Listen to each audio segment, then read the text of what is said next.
Wanted to go ahead and get started since 2 o'clock is the time we were going to start the talk, and I want to get through quite a few slides here and leave time for questions afterwards. So without further ado, I'll just start moving here, hopefully.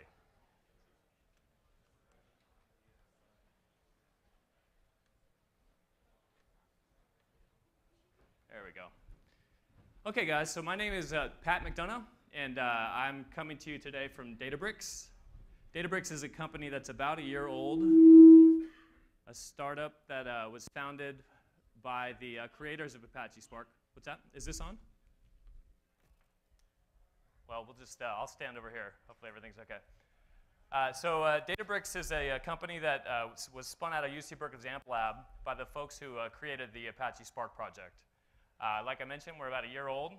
And since we started the company, we've doubled down on our investment in open source, keeping Apache Spark open source, spending a lot of engineering hours and adding all kinds of new features and investing in the community and ecosystem, developing a lot of partnerships and making sure that Spark continues to be a very strong and successful open source project. We also recently announced, we were actually in stealth for many months until a couple months ago at our own summit in this same hotel, we announced a product called Databricks Cloud, which I won't talk about today. I encourage you guys all to go check it out. It's a cloud-based service, obviously based around Spark, providing notebooks in the cloud and platform as a service as well.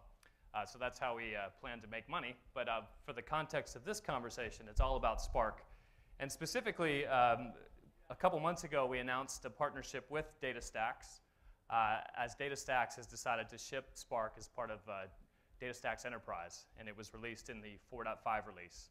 And so we work together on helping them support customers and more importantly on engineering roadmaps and whatnot. And you'll find Apache Spark in this kind of architecture diagram down here in in-memory and analytics. Pardon me? Okay. Okay.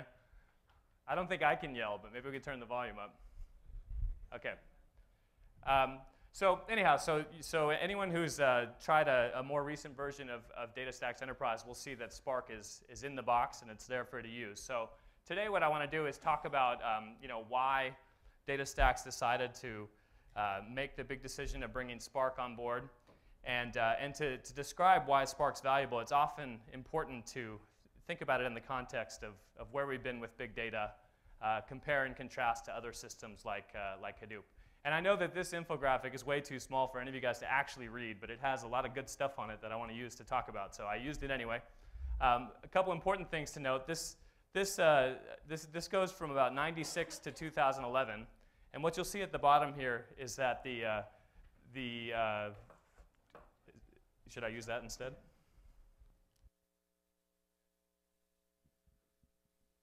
Okay, maybe that's better, hopefully. So at the bottom here, this represents the number of internet users, and the thing to take away is that, and this is no surprise to anyone, that the amount of internet users out there just continues to grow, and this of course contributes to the amount of data in the world that we have to store and process.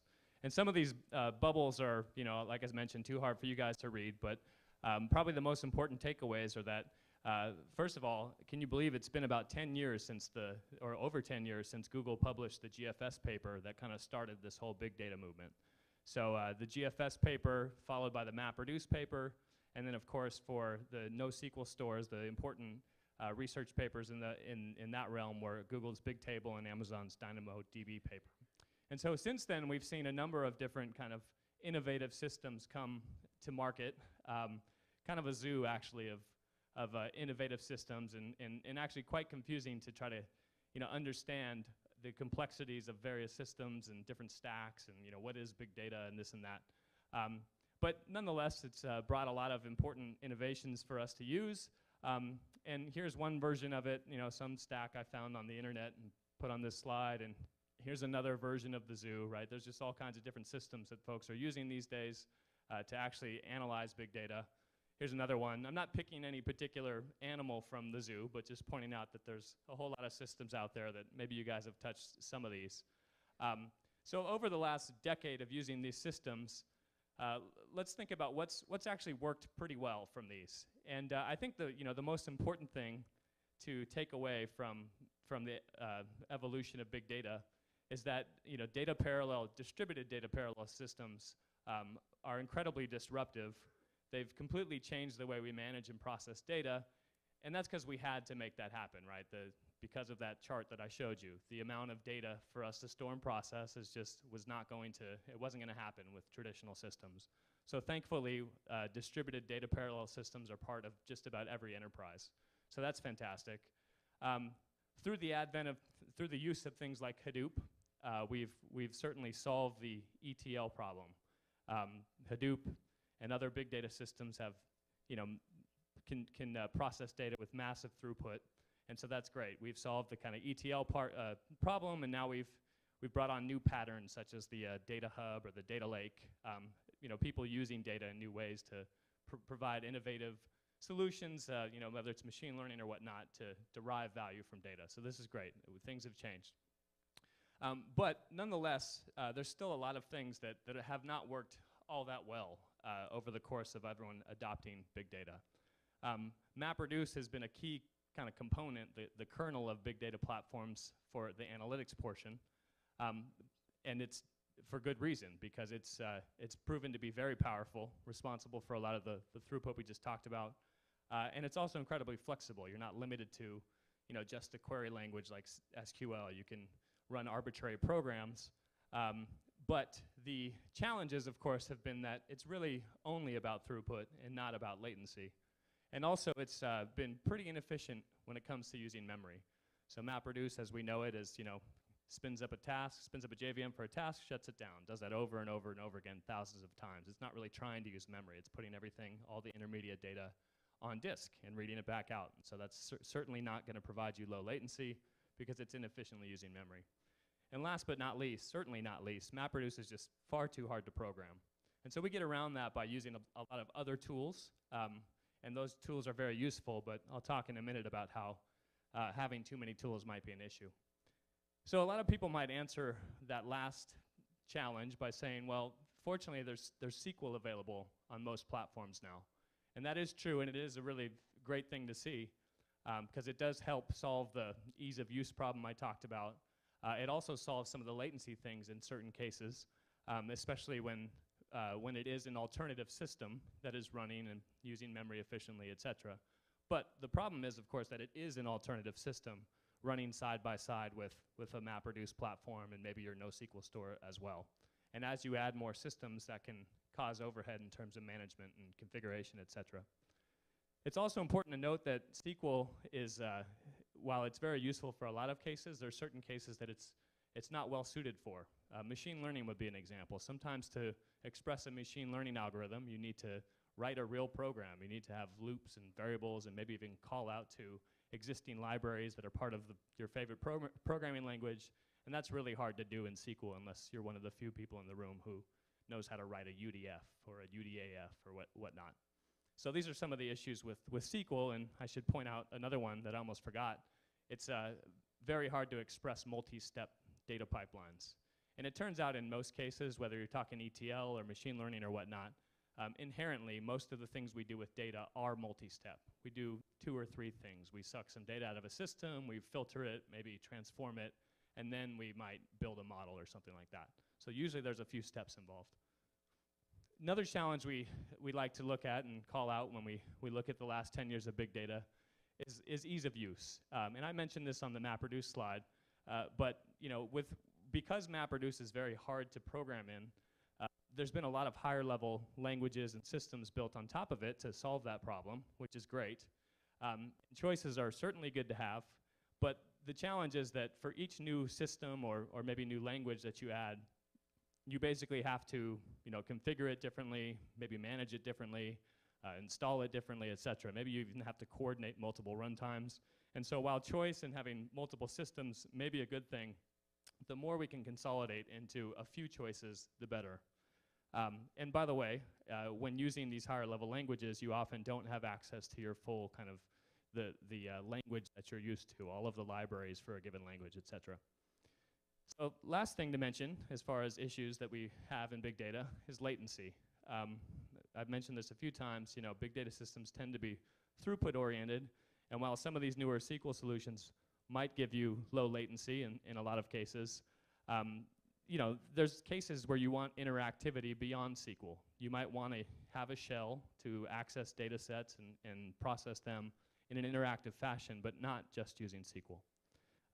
And also, clearly there's cases where caching data makes a lot of sense. So I'll bring up machine learning again. If you're going to loop over the same data over and over again, why should I constantly read that and write that from disk? So the question, of course, is can Spark solve all these problems? And you can probably predict I'm going to tell you how it does. But before I do that, let me talk about what is Spark, because I'm sure there's some people in the room who haven't really had a chance to look into it. So Spark was a project from the Berkeley Data Analytics Stack, colloquially known as BADAS. And the Berkeley Data Analytics Stack had a few different components, but Spark by far stood out as the most successful and useful project out of all of them. And the research for Spark started back in 2009 by Databricks CTO Matej Zaharia. He actually was a Hadoop committer. He had internships at places like Cloudera and whatnot. And then when he went back to the AMP lab to try to address some of the issues he was seeing, he came up with Spark. It was originally focused on the machine learning use cases, but soon thereafter became very popular for a number of different use cases beyond that. It was pretty immediately open sourced within a year, and as of the beginning of 2014, it has now made it to a top-level Apache project. So I encourage you guys all to go to spark.apache.org, learn some more about the project after this talk. And one of the great things about Spark that really proves how valuable it is to a number of people is taking a look at how many people are using and contributing to Spark. And in this particular case, we're talking about contributors, people writing code. You can see that over a year ago, there were pretty awesome numbers at that time, about 68 contributors, 17 companies, 63,000 lines of code. And you can see just a year later, the number of contributors pretty much quadrupled. The companies have at least tripled. Lines of code has gone up maybe threefold.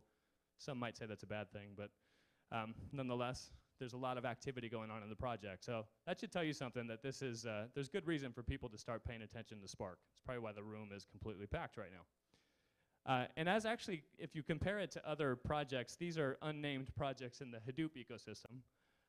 Spark is the orange bar.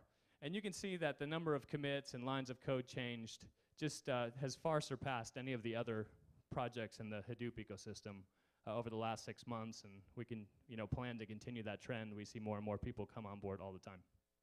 So it's fair to say that Spark is now the most active project in the Hadoop ecosystem, which is fantastic. In fact, actually, to that note, if you go to Spark's GitHub project, you're going to find that it's probably, I actually don't know for sure, but I would guess that it might be the most active project on GitHub, or one of the most. In fact, it's so active, we break some of GitHub's tools sometimes. Just this last week, we had to create our own pull request viewer, because there's just way too many pull requests for us to keep up with using the built-in UI. So someone went out and wrote that. You can't even look at the network graph of Spark. It's been forked too many times. So pretty successful project, incredibly active. About 80 commits to master every week. So there's just constantly new code coming into Spark, and that's fantastic. So what's all this fuss about? Why do people even care? Let's talk about what Spark is from a technical perspective. I'll tell you guys about what it brings to the table, show you some examples, and then at the end we can talk about how it relates back to Cassandra. So first of all, when Matej was starting the project, he was focused on a couple core principles. First of all, he wanted to improve efficiency. A lot of the things I complained about in the previous slides were about latency, etc. Right? So essentially, he implemented a couple core features to address that, providing some in-memory computation primitives, so caching data sets or even processing things in memory. And that's often well known about Spark. But it's also important to mention that Spark's not only about in-memory, because it also does something called pipelining, or basically creating DAGs. When you describe a data pipeline in Spark, you tell Spark, I have multiple steps that I want to process, and by the time you execute it, it can optimize the process of doing, let's say, 3 or 4 things. It can avoid going to disk 3 or 4 times in favor of doing it once.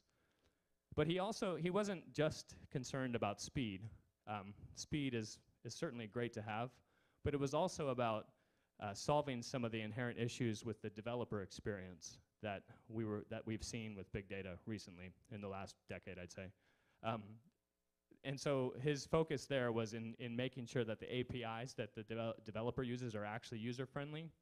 And then also an interesting kind of side effect of creating the project in Scala in the first place is to provide an interactive shell. So you can basically actually start kind of programming against big data without having to build in an IDE and compile a jar and send it out to a cluster. You can actually use a shell pretty much immediately. And so these things, these goals have been met, and the benchmarks show it. So in terms of efficiency, in certain cases, you can see up to 100 times performance improvements. And these are in like simple micro benchmarks where the alternative to Hadoop in Hadoop would have been to read and write the same data sets to disk over and over again. And if you perform that iteration in Spark and are able to cache that same data set in memory, obviously memory is faster than disk. There you go. But as I mentioned, it's not just about reading or caching in memory, because Spark can also provide lots of improvements for things like ETL by performing pipelining and other optimizations. And then in terms of usability, I'll show you an example, but it typically takes a lot less code to get the same amount of work done in Spark. So that's a welcome change. So I like to talk about Spark as an SDK for big data applications. So I mean, it's also a system. There's definitely runtime components that you would use to actually send your application that you build out to the cluster. But leaving the runtime aside for a minute, let's talk about the SDK portion and what the developer has at their disposal when they're building an application based on Spark. Unfortunately, this is probably not rendering very well, but one of the important things that makes Spark popular is that in addition to this kind of core system I've been describing, there's several libraries that are built in. You get them out of the box. It's not like some separate install, which as compared to the Hadoop ecosystem, these are usually separate open source projects with separate contributors and separate maintainers, and they don't always integrate well. In this particular case, this whole thing is the Spark project that you unzip from the Apache website.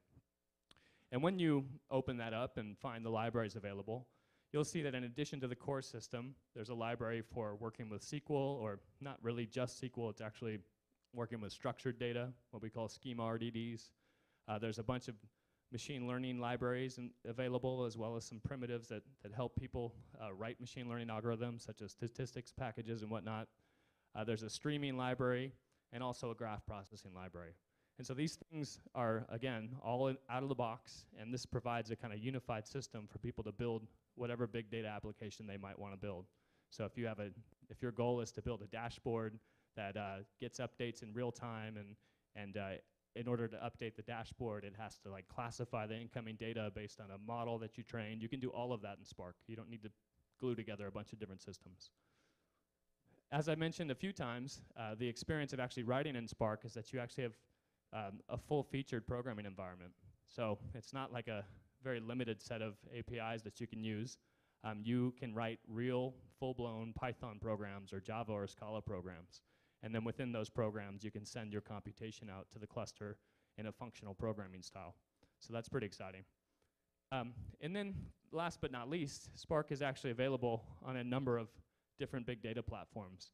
So as I mentioned, with Databricks, when we first started the company, we were in stealth for many months. We weren't talking about the cloud platform we were building, but what we were doing was working with a whole slew of partners to encourage them to bring Spark to their platform. And fortunately, that plan worked very well, because all of these logos down here actually include Spark in their distribution.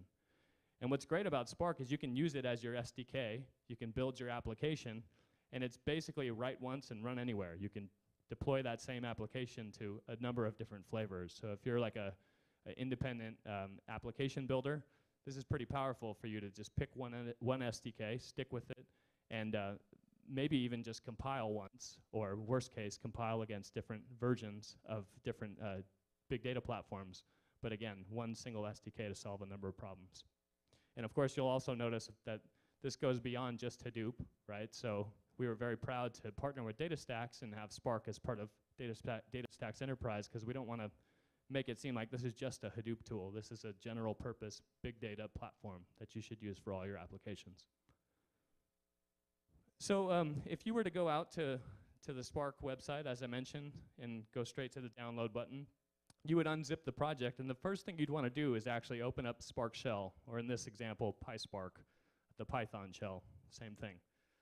And right away, you've done something that's pretty unique and powerful. I mean, you're used to this if let's say you use a database, and you're used to using a command line interface for SQL against the database. So that's something everyone in the room is used to. But no one's really used to having this kind of what's called a REPL to process big data. So that's what Spark gives you right away. You open the shell, and right away you've got a pre-configured Spark environment, and then you can start processing big data if you have a cluster already running, or you can actually use the same exact shell and APIs for local data too, which is another unique advantage. So you don't have to write one application that works in your development environment and then change it to deploy it to production. It's the exact same code, and APIs that run locally will also run on the cluster. So that's great. Another decision you'll have to make when you first download the project is, what language do I want to use? And the important thing here to mention is that you have choices. Spark itself is written in Scala. Scala is a great kind of functional programming flavor of Java with type safety. So that's a nice choice and has like the most robust support. But more and more we see people writing their programs in Python. There's a whole big part of the Python community is coming on board to Spark and making sure that we keep up the Python API with the Scala API. This Java code sample is actually a bad one, because with Java 8 you can cut down all of like half the code here, because now they support lambdas, which is a functional programming thing. So we have Java 8 support now in Spark as well. And so again, whatever language you like, take a pick, get started, jump in the interactive shell, start processing data. Another important thing about Spark is that it has a very clean API. So basically what we work with in API are what are called RDDs, or resilient distributed data sets. And essentially this is an abstraction that describes where the data exists on your cluster. And then from there we perform a number of transformations to build the DAG I was talking about. So we say, hey, I'm going to do about 5 different things. I'm going to load the data. I'm going to transform every single row. I'm going to filter out the results, and then I'm going to train a model or something. So you tell Spark that those 4 things are going to happen, and then when you finally perform some sort of action, it goes out and actually executes that graph against the data. So that's the general model. And the cool thing about Spark is that, while you guys have, if you've looked at MapReduce, you guys are familiar with these 2 operations. You get a map and a reduce, and that's great. You can actually do MapReduce in Spark. So that's awesome, have at it. But the really cool thing about Spark is that we go way beyond just map and reduce. The concept is to put the operations in front of the developer that they want to use to build these data pipelines and process them. So in addition to map and reduce, you have very useful things like reduce by key, or doing joins, etc. Partition by first, etc. Things that are useful to you that maybe you're coming from a SQL background or maybe not, but these things are certainly going to give you a chance to process your data in a non-confusing way. I don't know how many people in the room know how to do a join in MapReduce. It's not that hard. You can Google it and get the answer in a few minutes, but it's hard to reason how to do that. Whereas in Spark, you just say join. Under the covers, it basically compiles down to the same implementation that MapReduce would do, but you don't have to worry about that as a developer. So this is an important thing about Spark, because the operations you care about are at your disposal. So that's obviously a terrible slide, because you can't actually see the text. My apologies. But what we have here is an example of the code to write word count in Hadoop MapReduce. And this is the same code to write it in Spark. Slightly less terrible, but still hard to read. Point being that there's a lot less code. What else do you need to know? This has a lot of crap in it, and this doesn't, so that's good. All right. And so I think there was some misconception about Spark when it was a research project at the university, and who knows, maybe even people were perpetrating this myth because in research projects you want to be unique. But Spark is never intended to replace Hadoop in any way. In fact, it would be far less useful and popular if it didn't work well with Hadoop, and it does work well with Hadoop. So, for example, you can access all your existing Hadoop data. So, in fact, the file system client inside of inside of Spark is the Hadoop file system client. So you can do things like pick custom input formats or whatever it might be. And you can also deploy Spark applications in a number of ways. So I pointed to a number of distribution vendors who have Spark in their package or in their distribution. Well, even within those different options, there's different ways to deploy Spark. So there's something called standalone mode, which is like a lightweight cluster manager that we provide that you can use to stand up a bunch of daemon services, et cetera, and then deploy the applications to them. But you can also do things like deploy to an existing Yarn cluster. So no Spark processes out there, no runtime dependencies other than Yarn itself. So you've built an application in Spark, you deploy it to the Yarn cluster, it knows how to talk to Yarn and ask for JVMs, et cetera. Similar concept with Mesos. And there's different models as far as would you put those Spark processes on the same nodes as data nodes, or for example with Cassandra, would you put the Spark workers on the same nodes as the Cassandra daemons? And of course the answer would be yes, you should if you want the most optimal access, but in certain cases maybe you can't, and that's okay. It just results in more remote reads. All right, a little bit more code. This time you can actually see it. And the important takeaway here is that this looks like a regular program. So this is a regular kind of Python program with a for loop. And then in here, in these words that maybe you can't read very well, apologies, those are your actual Spark operations where you send functional calls out to you send functions or closures out to the cluster. It processes them against the data. And in this case, it loops over and over. But fortunately, when we access this data here, the data is cached. And so as we loop over it, maybe 100 times, we aren't reading and writing from disk over and over again. So that's great. I'm kind of running short on time, but let me just explain a couple of key points here. I mentioned that as you work with an RDD, a resilient distributed data set, you point it to some data out in the cluster, and then you perform multiple transformations against that RDD. What you're actually doing is describing a DAG, or a graph of operations. So in this particular case, we started with an RDD here. Let's say it's a Cassandra RDD that represents a table. And that table, by the time we execute a query, is going to be actually run on 4 different nodes. And then once we bring that data in, we're going to run a map, which just means run the same function on every element. And then we're going to run a filter. And then we're going to join that up to this RDD up here, which started by, let's say, some other Cassandra table. We ran a group by, and then we joined. So as you call these simple operations from the user perspective, map, filter, join, group by, you leave it to Spark to do the complicated optimizations as far as avoiding a shuffle here. There was another thing that you would have called in here, which is cache. That's how you would have got these black cached partitions. And you let Spark worry about when to evict partitions. You don't have to manually play with that. You let it avoid shuffles because it knows this is already shuffled.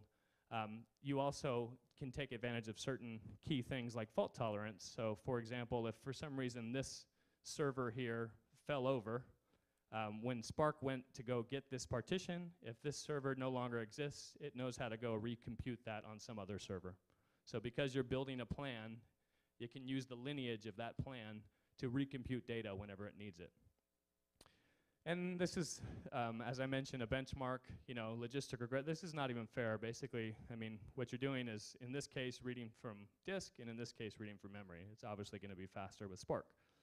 But I mentioned that Spark can, I mentioned before that Spark is not just about processing data in memory. In fact, if you try to stick too much data in memory, it degrades gracefully. So it will just evict partitions that can't fit. And you suffer some performance issues. In this case, the cache is disabled. But obviously, the more memory you can fit in the cache, the faster programs go. Depends on the program, but in general. I just talked about fault tolerance. I'll actually skip this. Let's see here. So let me do a quick show you a quick mental model of how Spark actually works, so you can start to understand how you might build an application.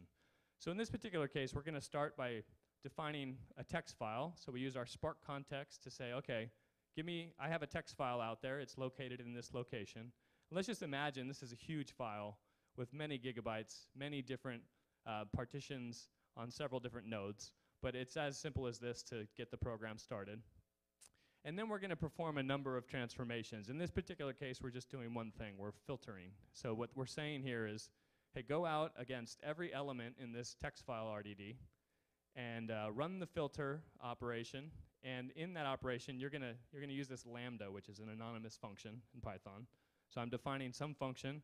And for all the ones that return true, they're going to be in my new RDD, lines with Spark. So let's say I filtered out half of the lines.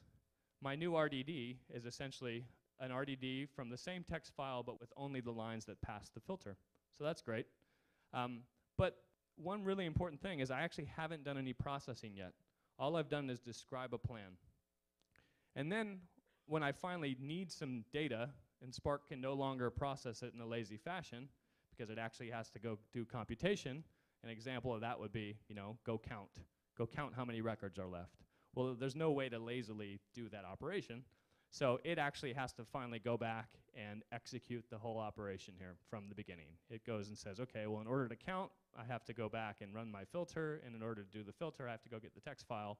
And so at that time, it goes and executes the plan. And this is a very simple example. But if you were to chain together several transformations, you would get the pipelining effect that leads to even faster performance, even when you're not sticking things in memory. And of course, if you do take the intermediate data and cache it in memory, that's even better because subsequent access to the same data doesn't suffer the cost of going to disk. All right, here's a little bit more of an extended example. So in this case, we're going to do a similar thing. We're going to start with a text file from HDFS in this case, a distributed file system. For all intents and purposes, imagine this is any distributed data parallel platform. It could be Cassandra, doesn't matter. Okay, and then we're going to run a filter. So in this case, we're looking for all the lines that have error in the beginning. All right, and then we're going to go ahead and say, by the way, all these lines, we know they're tab separated. So let's go ahead and separate them by tab and then grab the third field out of the array that's left. And so the messages RDD represents only the data that was filtered and then parsed. And then whatever comes left, let's cache that, because we know we're going to do several kind of queries, or we're going to analyze that data set over and over again. And finally, we're going to filter what's left from messages for any errors related to MySQL. And then when we finally say count, now by the way, this is an animated slide, and you'll notice no animations happen yet because everything in Spark is lazy until you perform an action. So the action in this case is count. And this forces Spark to say, okay, I got to go ask HDFS's name node, where do these blocks live? All right, they're on these 3 different nodes, so let's go ahead and send the computation out to them. And as we're processing that data, we're going to actually pipeline these things. We're going to filter and map at the same time. And actually, we're going to do another filter too, but before we can actually do that, let's read the block. We'll filter and map it. And then right here, the user told me to cache the data. So let's create a cache of what's left. We're going to stick those in memory, in blocks in memory. And then we run the subsequent filter, return the results to the program, and that's great. And now the user says, and by the way, in this case, we're in that interactive shell I talked about. You can compile this same program if you want to, but this is obviously an example of someone at the shell exploring their data. And so now we're going to go ahead and say, let's filter PHP instead of MySQL. And as we go to filter out the PHP, instead of reading from HDFS, in this case, we read it from the cache and return the results. And as you can imagine, in this type of scenario, that subsequent operation that's reading from cache can improve from something like 20 seconds on a 20-node cluster to down to a half second if you're using, if you cache your data and subsequently kind of interactively explore that. So that's awesome. Final note is that Spark and Cassandra are actually a fantastic combination. There's a number of different use cases. First of all, I think one of the great things about it is that they're both very, known for being very easy to use, right? And that's, again, a very important concept for us in the Spark project. Spark can actually help you in a lot of scenarios. People are maybe landing their data in a Hadoop platform, performing some sort of initial kind of data cleansing, and then maybe it's entity resolution and maintaining, let's say, user profiles in Cassandra. And I think Spark's a great solution for that type of thing because it helps you bridge between the two different systems.